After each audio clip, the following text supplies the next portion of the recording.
የህብረተሰቡን ሰላምና ደህንነት ለማስከበር በሚደረጉ የተለያዩ የወንጀል መከላከል ተግባራት ላይ የሚያተኩረውን ካቴና የዩቲዩብ ቻናላችንን ላይክ፣ ሼር እና ሰብስክራይብ በማድረግ ተቀላቀሉን ዘንድ በአክብሮት እንጋብዛለን። ሆቴሏም የብዙዎች መመገቢያና መገናኛ ነበር። ስራ በጣም ሰርተን ስለነበረ ቢራ ጋብዤውን የወጣሁት። መደበኛ ስራው ፍየል በግ ነው የሚያርደው። በአጠገብ ያሉት ሰራተኞችን ብትጠይቅ አንድ ቀን ንግግር የለንም። በእንግድነት ወደ ቤቷ የመጣችው ጓደኛዋ ፍየል አራጁ ደጋግሞ የወጋትና ህይወቷ እዚያው በአሳዛኝ ሁኔታ ያልፋል። ናዝሬት ከገባው ጀምሮ ቅዳሜና እሑድ እኔ ጋር ነው የምታሳልፈው። ወደ 7 ቦታ አካባቢ አካላቷን አጠቃላይ ወቅቷት እሷ እዛው ትሞታለች።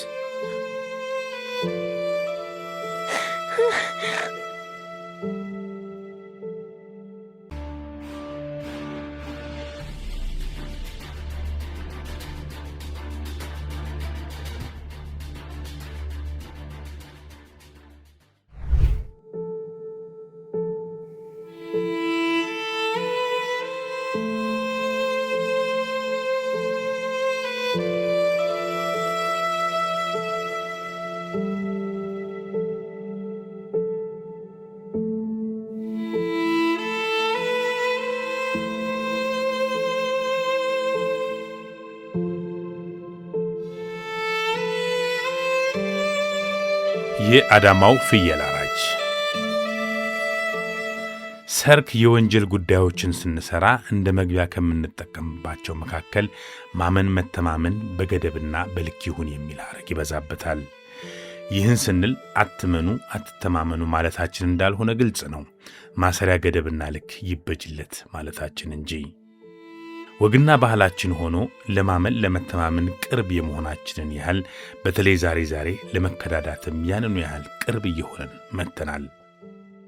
ነገሮችን በሕግና በውል ማድረግ እንዳለብን ብዙዎቻችን የምናምንበት ጉዳይ ቢሆንም ተግባራዊነቱ የሳሳ በመሆኑ ዛሬ በየፖሊስ ጣቢያውና በየፍርድ ቤቱ ያሉ የመካካድ ክሶች የብዙዎቻችን ቸልተኛ መሆናችንን አስረጆች ናቸው።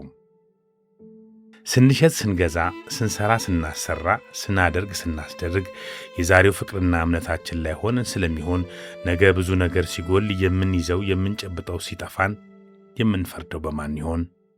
ማመን መተማመናችን በልክና በሕግ ሲሆን ግን ማመናችን ከጉዳታችን መዳኛ እንጂ የጉዳታችን ምንጭ ሊሆን አይችልም። አምነዋለሁ አምናታለሁ መባባላችን ጥሩ ሆነ ሳለ በሕግ አግባብ መሆኑ ግን አለመተማመን ማለት አይደለም። እንደውም የሕግ ሰዎች እንደሚሉት ወዳጅነትን ዘላቂ ያደርጋል። በተለይ ነስም ይብዛም አሰሪ ሆነው ሰራተኛ ሲቀጥሩ በንብረቶና በሕይወቷ ላይ ሌላ አካል መጨመር ማለት መሆኑን ደግሞ ደጋግመው ሊያስቡበት ይገባል። ብዙዎች አምነው ባመኑት ተከተው ንብረታቸውን ብቻ ሳይሆን ሕይወታቸውን ጭምር አጥተዋልና እምነቶ ነገን ያገናዘበን ይሆን ግድ መሆኑን ካጋጠሙን የወንጀል ታሪኮች ተነስተን ያመኑት ፈረስ በሚል ነባር ብሂል አጅበን ከመውደቂያውና ያመኑት ሳይጥሎ ከዚያ በፊት ያስቡበት ዘንድ የቻልነውም ብለናል። ከቤት ሰራተኛው እስከ ንብረቶ ጠባቂ፣ ከሾፌሮና ከረዳቶ እስከ ጸሐፊው፣ ከመጋቢው እስከ መካሪው ዕውቅያና እምነቶ ምን ያህል በግፊት የጸና ነው ብለን ብንጠይቅ የምን ያህሎቻችሁ ምላሽ ምን እንደሚሆን ለመገመት አንቸገርም። ቀደም ባሉ ዝግጅቶቻችን ለዚህ አባባላችን ብዙ እማኝ ነቅሰን ብዙ ፕሮግራሞችን የሰራን ይሁን እንጂ ዛሬም ሰምተው እምነታቸውን በልክ ላደረጉት ሳይሆን ሰምተው ችላ ላሉ በእምነታቸው ብቻ ለጸኑ የሚሆን መልእክት ያዘለ የአሰሪና የሰራተኛ መራራ መካካድ ያስከተለውን የወንጀል ልናቀርብላችሁ ወደናል። አዳማ። ወጣቷ በአዳማ ከተማ ሰርተውና ለፍተው ውጤታማ ለመሆን ከሚጥሩ በጥቂቱም ቢሆን ተሳክቶላቸው ብዙ ደንበኛ ማፍራት ከቻሉት መካከል ተጠቃሽ ናት። ሆቴሏም የብዙዎች መመገቢያና መገናኛ ነበር። ቀጥራ ከምታሰራቸው ሰራተኞቿ መካከል ይህ ወጣት አንዱ ነው። ወጣቱ ፍየል አርዶ በልቶ በፍጥነት የማድረስ ሙያ ስላለው ወጣቷ ከምታቀርባቸውና ከምታምናቸው ሰራተኞቿ መካከል አንዱ ነው። ወጣቱም ለአለቃውና ለሆቴሉ ታምኖ ሌሊት እየመጣ ፍየል አርዶ ለቁርስ ያደርሳል። ወደ ስራዋ የምታተኩረው ወጣት በእምነት ከቀጠረቻቸው ሰራተኞች መካከል በስራቸው ከመደሰትና ያስደሰታትን ሰራተኛ ከመሸለምና ከመጋበዝ በቀር ልብ ብላ ተከታትላቸውና ማንነታቸውን መርመራቸው አታውቅም። ሆቴሉ ሞቅ ያለ ገቢ ሲያገኝ ከሁሉም አይን የተሰወረ አይደለም። ሰው አማኝ የሆነችው የሆቴሉ ባለቤት የምትገዛው ጌጥና ያላት ንብረት ከብዙዎች ብዙ የተሰወረ አይደለም። ፍየል አራጁ ወጣት ሁሉንም በስውር ሲከታተል ቆይቷል። እናም ከቀናት በአንዱ ቀን ፍየል አራጁ ወጣት በዕለቱ ሞቅ ያለውን የዕለት ገቢና አለቃው የያዘችውን ውድ ሞባይሎች ተመለከተና እምነቱን ጥሎ ልቡ ዕቃዎቹን ከጀለ። ፍየል በሚያርድልኝ ሰዓት ነው፣ ሁሌ በሚመጣበት ሰዓት ነው። የዛን ቀንም የመጣው ከዚህ በፊት ሲመጣ በር ያንኳኳ ነበርና በር አታንኳኳ ሚስኮል አርግልኝ በሚል ተስማማን። የዛን ቀንም ሚስኮል አረገልኝ። 9 ሰዓት ከ56 ደቂቃ ሰዓቴን አየው። ተነሳውኝ የመኖሪያ ቤቴን በር ከፍቼ የትልቁን በር ከፈትኩኝ ማለት ነው። ትልቁን በር ከፍቼ ሁሌ እንደምለው መጣ ካልኩት ማለት ነው አዎ አለኝ። የግቢውን በር አልቆልፍም። ከከፈትኩለት በኋላ የከተም በሩን ቁልፍ ነቅልና ወደ መኖሪያ ቤት ገብቼ መኖሪያውን ነው የምቆልፈው። ለምን ሲጨራርስ ሰርቶ ሲጨርስ ከፍቶ እንዲወጣ ማለት ነው። የግቢውን በር ቆልፌ 2 እርምጃ ዘግቼ ነቅዬ ቁልፉን 2 እርምጃ አልተራመድኩም። የሆነ ኤሌክትሪክ የያዘው አይነት ስሜት ነው የተሰማኝና ወድቄ እኔ የተበጠሰ ኤሌክትሪክ ካለ ብዬ እሱን ነው የምፈልገው። እሱ እንዳይረግጥ ማለት ነው። እንዲህ በሆዴ ተደፍቼ እንደዚህ ብዬ እሱን ፈልጋለሁ እንዳይረግጥ ማለት ነው። ከዛ በኋላ ግን ምንም አላውቅም። ጓደኛዬም እኔ ጋር መጣ። የመጣችው እሑድ ዕለት ማታ ነው። ይሄ ተፈጠረው ሰኞ ለማክሰኞ ነው። ተኝታለች። ተኝታ እሷ በተኛችበት ነው ተነስቼ ሁሌም ነው የምናረገው። ሁሌም ትመጣለች ማለት ነው። አሁን እሷ በምን አይነት ሰዓት ወይኔ ሲጮ እንደ ተነስታ ነው ምንድነው አላቅምና እኔ ማስተውሳት እንትን ኤሌክትሪክ ሰውነቴ እጄ ያጠረ እግሬ ያጠረ ነው የሚመስለኝና እሱ እንዳይረግጥ ያንን ኤሌክትሪክ እሱን ነበር የምፈልገው ማለት ነው። ከዛ የተፈጠረው ግን አላቅም። ምንም ጸብ የለንም። ስልክ ገዝቻለሁ፣ አይፎን ስልክ ማለት ነው። ስልኩን የገዛሁት ዓርብ ዕለት ነው። ዓርብ ዕለት ለቅዳሜ ብቻዬን ያደርኩት፣ ቅዳሜ ለእሑድም ብቻዬን ነበር ያደርኩት። እንግዲህ ስልኩ አጓግቶት ስልኩ ከሆነ ያን ቀን ብቻዬን ያደርኩት። አሁን እሱ የሚለው ስልክ ነው። የዛች ቀን ሰኞ ቀን ደግሞ ትንሽ ሽያጭ ነበረንና የሆነ ብር ነበረ እጄ ላይ 30 ምናምን ሺህ ብር ማለት ነው። እሱንም ኮሜዲኖን ፈለቀቀ እንጂ ብሩን አልወሰደም ማለት ነው። ከዚህ በፊትም እንደዚህ ፍየል ሽያጭ በማረግ ሰዓት ብር ለሱ ነው የምልከው ራሱ። እንደዚህ ያው ብቻዬንም ስለምኖር አንድ ልጅ አለችኝ፣ ፍራቻ አንዳንዴ በትንሽ ነገር እንትን እንዳይል እያልኩኝ ብርም በሱ ነበር የምልከው። የዛ ቀን ግን አላውቅም እንደተፈጠረ። አዳማ ሚግራ አካባቢ መናኸሪያ ጀርባ ነው ቤቷ። እናት ጓዳ ምግብ ቤት ይባላል። የቤቷ ባለቤት ሄለን ኩማ የምትባል በሰፈሩ የምትታወቅ ምግብ ቤት፣ ቆንጆ ምግብ ቤት ምግብ የምታቀርብ ህብረተሰቡ የሚወዳት ብዙ ቤተሰብ የምታስተዳድር እናት ነች። እሷ ጋር ተቀጥሮ የሚሰራ በወር 7000 ምናምን ያገኛል። እንደገና አበል ምናምን የተለያዩ ነገር ድጎማዎች ያገኛል። ስራ ባሪፍ እየሰራ መደበኛ ስራው ፍየል በግ ነው የሚያርደው። ስጋም ቤት ውስጥ የሚያስተካክላት ነው። አብሮ ወደ 6 ወር 7 ወር አብሮ እየሰሩ ያው እንደተለመደው ጠዋት ይነሳል። ወደ 10 ሰዓት አካባቢ ይነሳል። ሚስኮል ያርጎላት ከስራ ቦታ ነው የሚያድረው። መኖሪያ ቤቷ ሄዶ ፍየል እንደማረድ በር ሲያንኳኳ ትከፍታለች። በር አንኳኩታ እሱ ሄዶ ከእሷ ከፈተች። ወደ ውስጥ ሲገባ በእጁ ቢላዋ ይዟል፣ ሞረድ ይዟል፣ የቡና መውቀጫ ዘነዘና የብረት ማለት ነው ይዟል። ይህን ይዞ እሷ ሰላም ነው ብላ በሩን ዘግታ ወደ ስትመለስ ማጅራቷን መጥቶ ይጥላታል። በወደቀችበት የተለያየ ሰውነት አካል እዚህ ጋር ይወጋታል። ጡቷ ስር፣ እጇን የተለያየ ቦታ በጩቤ ወቅቷት 6 ቦታ አካባቢ ወቅቷት ልክ ስትወድቅ ድምፅ አሰማች። አብሯት የምታድር ጓደኛ ነበረች ከአዋሽ መልካሳ መጣ እሷ ጋር እንዲህ ጓደኛዋ ስለሆነች የምታድር እሷ ብድግ ብላ ስትነሳ እሷንም ይዟት ወደ 7 ቦታ አካባቢ አካላቷን አጠቃላይ ወቅቷት እሷ እዛው ትሞታለች። ሐኪም ቤት አስገባናት። ከዛ በኋላ ልጁ ተነስቶ ይጠፋል፣ ከዚህ ከአዳማ ይጠፋል። የታሰበው ቀርቶ ያልታሰበው ሆነ። ንግዷን ለማበረታታት በእንግድነት ወደ ቤቷ የመጣችው ጓደኛዋን ድረሱልኝ ድምፅ ስትሰማ ሮጣ ስትወጣ ፍየል አራጁ ለሥራውና ለዘረፋው በያዘው ስለት ደጋግሞ የወጋትና ሕይወቷ እዚያው በአሳዛኝ ሁኔታ ያልፋል። ገዳይም ያሰበውን ንብረት ይዞ ይሰወራል። እናት ማለት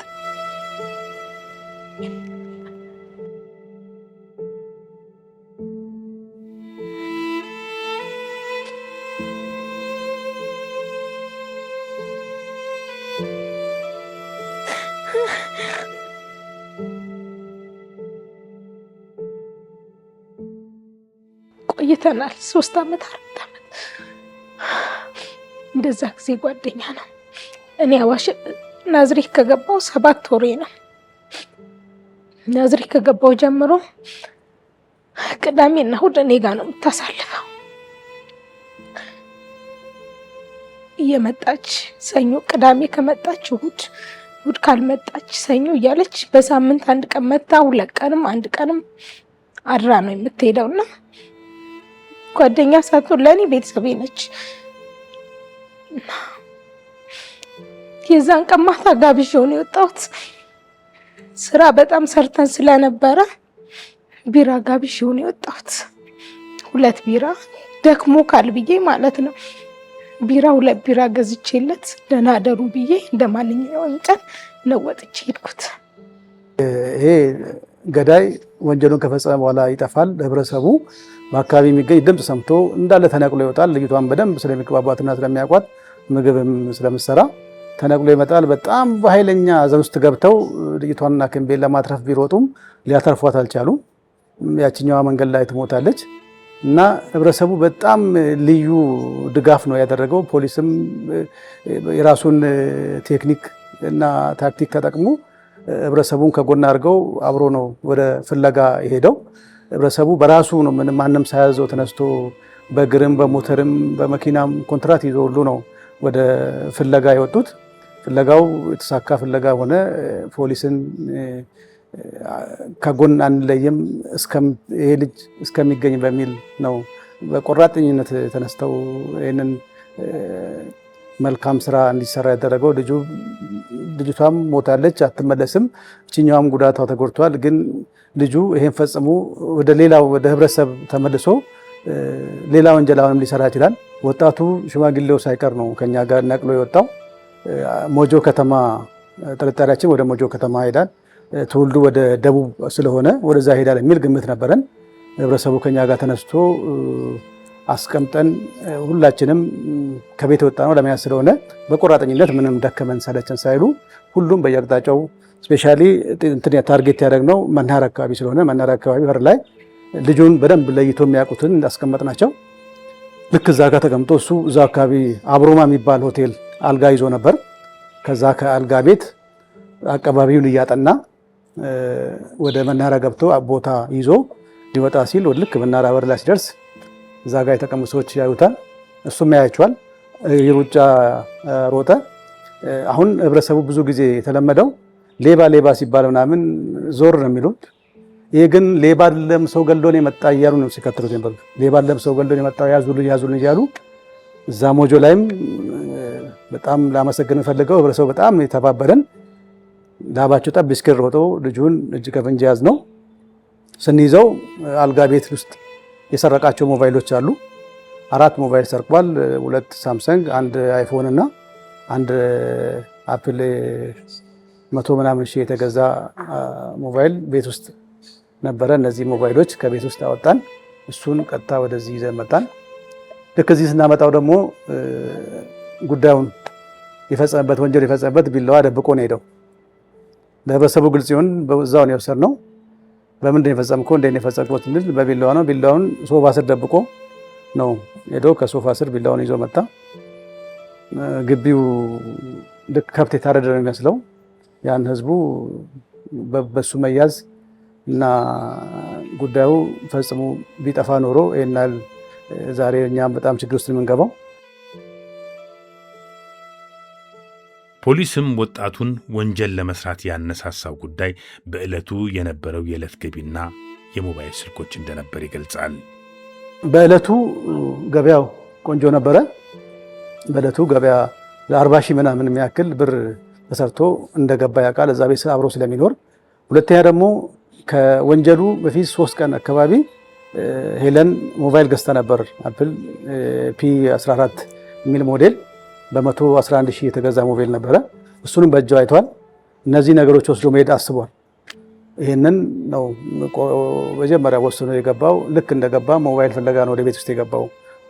የአይን ምስክር አንድ ልጇ አለች ክላስ ውስጥ፣ እሱን ሲፈልግ ታየዋለች። ፈርታ ተደብቃ ነበር። እነሱ ሞባይሎች አንስቶ ነው ሄደው። በህብረተሰቡና በፖሊስ ከፍተኛ ጥረት ወንጀል ሰርቶ ሊሰወር የነበረው ተከሳሽ በቁጥጥር ስር ሊውል ቻለ። ሰሞኑንም ለሰራው ወንጀል ፍርድ ቤት ቆሞ ውሳኔ አገኘ። የህብረተሰቡን ሰላምና ደህንነት ለማስከበር በሚደረጉ የተለያዩ የወንጀል መከላከል ተግባራት ላይ የሚያተኩረውን ካቴና የዩቲዩብ ቻናላችንን ላይክ፣ ሼር እና ሰብስክራይብ በማድረግ ተቀላቀሉን ዘንድ በአክብሮት እንጋብዛለን። ውሳኔው እነዚሁ ከጉዳተኞችን ይዞ ፍርድ አንስተው ሐኪም ቤት ካደረሱ ተነስቶም ልጁን ፈልገው አሳደው የያዙት ናቸው። መጥተውም ፍርድ ቤት ደርሶም የማስረጃ ቃላቸውን ሊሰጡ የቻሉት የአይን ማስረጃ አለ፣ የአካባቢ ማስረጃዎች እነዚሁ ናቸው እና እነሱን ፍርድ ቤት ግራቀኝ ካከራከረ በኋላ ነው በ21/9/2018 ውሳኔው ተላልፏል። የተላለፈው ውሳኔም አስተማሪ ነው ብዬ የማስበው የዕድሜ ልክ ውሳኔ ነው የወሰነበት።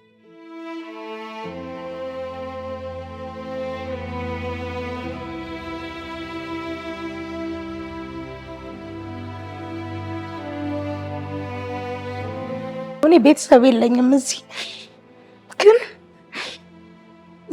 ቤተሰብ እንደሌለው ሳይሆን የሆንኩት በጣም ትልቅ ቤተሰብ እንዳለው ሰው በሰዓታት ይዘውልኝ በቃ ስለ ቤተሰቡም ስለ ፖሊስም ምንም መናገር አልችልም። አብሶ እዛ ሰፈር ያለ ሰው እኔ ቤተሰብ የለኝም ስልክ እዚህ ሀገር ላይ ወንድም እህት የሚባል ነገር የለኝም። ግን ስለምንም ሳላስብ ወዲያው ተይዞ መጥቶ እዚህ ጋር መሆኑ ለእኔ በጣም ትልቅ ነገር ነው። ጉዳቴ ይበልጣል። ጉዳቴን ቢበልጥ በዚህ በኩል ደግሞ እነሱ ክሰውኛል እና ቤተሰብ የሰፈሩንም ሰው እዛ አካባቢ የነበረው ሁሉንም ሰው ማመስገን ፈልጋለሁ።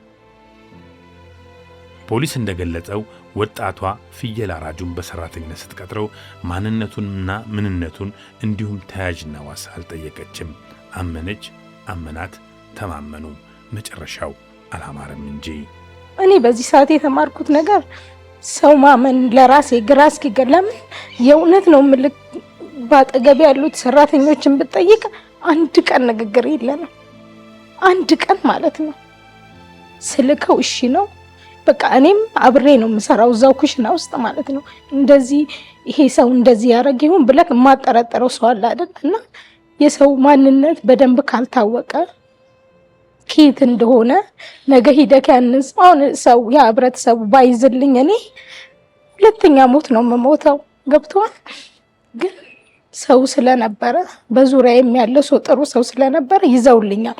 ግን ሌላ ሰው ቢጠፋ ከባድ ነው የሚሆነው እና የሚታወቅ ሰው ቢሆን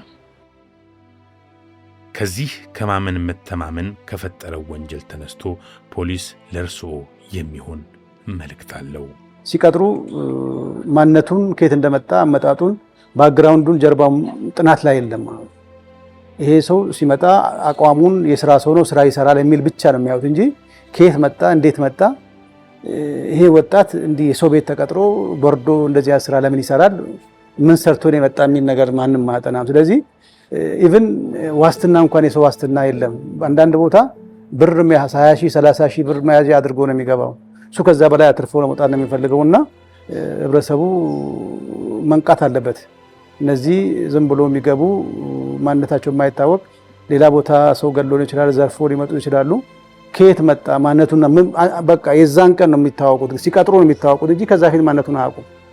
ይሄ ሰው ደግሞ በመናገር በማየት ይሄ ሰው ጥሩ ነው ጤነኛ ነው ወንጀል ሰርቶ አልመጣም ብለህ መገመት ስለማይችል ሰው አይቀመስም። ስለዚህ የሚታወቅ ሰው፣ ኃላፊነት የሚሰማው ሰው፣ ዋስትና ያለው ሰው ነገ የሆነ ነገር አድርጎ ሲጠፋ ልትይዘው የምችለው ሰው አይነት መቅጠር ያለብን እንጂ ዝም ብለን በቃ ወጣት ስለሆነ ስራ ይሰራል ብለን መቅጠሩ እንደዚህ አይነት ጉዳቶችን ያደርሳል ብዬ ነው የማስበው። ወንጀለኛው በሕግ ቁጥጥር ስር ለመዋል ህብረተሰቡ የነበረው ተሳትፎ ከፍተኛና የሚደነቅ እንደነበር ፖሊስ ይገልጻል። በሁሉም መስክና በሁሉም ስፍራና ክልል መሰል የህብረተሰቡ ተሳትፎ ቢለመድ እንደ ሀገር የምናተርፈው ትርፍ ትልቅ ነውና ከአዳማ ፖሊሶች ከህብረተሰቡ ትብብር ብዙዎች ብዙ ሊማሩ ይችላሉ ባዮች ነን። ስላሴ ቤተ ክርስቲያን አሳይቷል። እዛ አካባቢ ነው ልጁ ተባለ። ከዛ ወደ ስላሴ ቤተ ክርስቲያን ሌላው በባጃጅ ሌላው በእግር ሌላው በመኪና የቤት መኪና እንዳለች የፖሊስ ተከታተል አጣ ነው። እዛ ስላሴ አካባቢ ጂፒኤሱ ተቋረጠ ተባለ። በመሃል እዛው ስላሴ አካባቢ የተወሰኑት ሆኑ።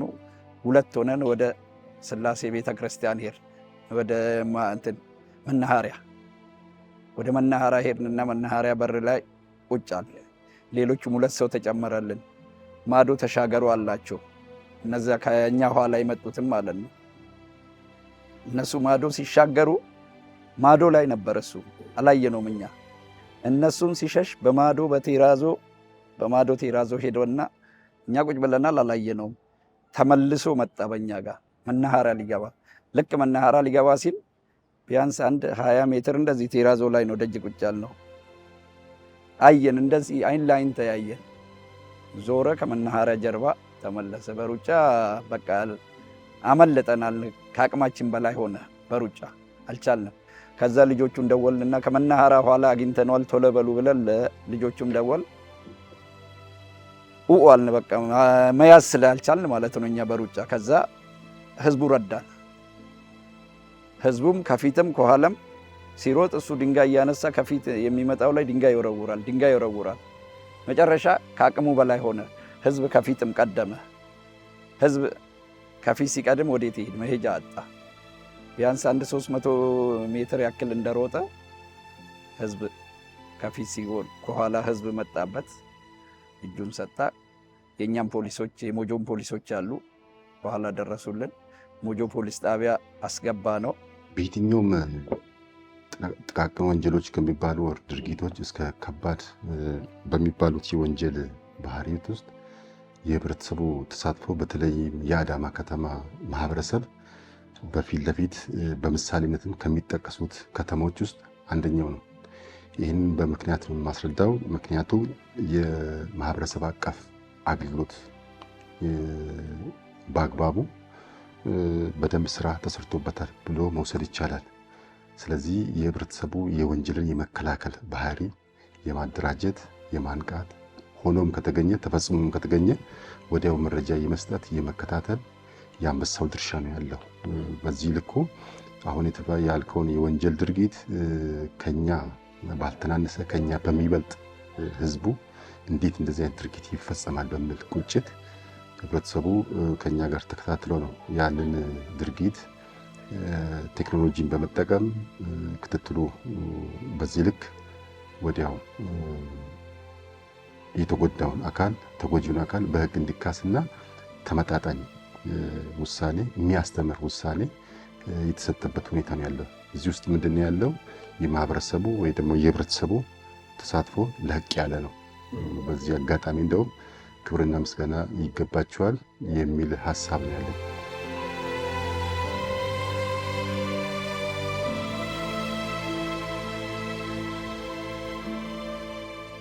የህብረተሰቡን ሰላምና ደህንነት ለማስከበር በሚደረጉ የተለያዩ የወንጀል መከላከል ተግባራት ላይ የሚያተኩረውን ካቴና የዩቲዩብ ቻናላችንን ላይክ፣ ሼር እና ሰብስክራይብ በማድረግ ተቀላቀሉን ዘንድ በአክብሮት እንጋብዛለን።